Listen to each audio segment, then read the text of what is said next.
Hey Robert, this is Johnny at GT Imports. Just wanted to take you over to your car and show you those axles that we were talking about. First I'm going to show you the good one. This one you can tell has been repaired, but if you look up here you can see evidence that right there where my finger is trying to point, it's been slinging grease. You can also see it up top there in the upper right corner of the screen, but the boot's intact. All the grease looks dry and old.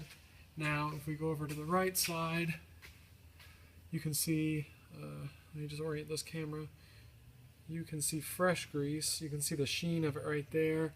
And if you look up here, there's a lot more caked on that control arm, and there's also more caked up top there.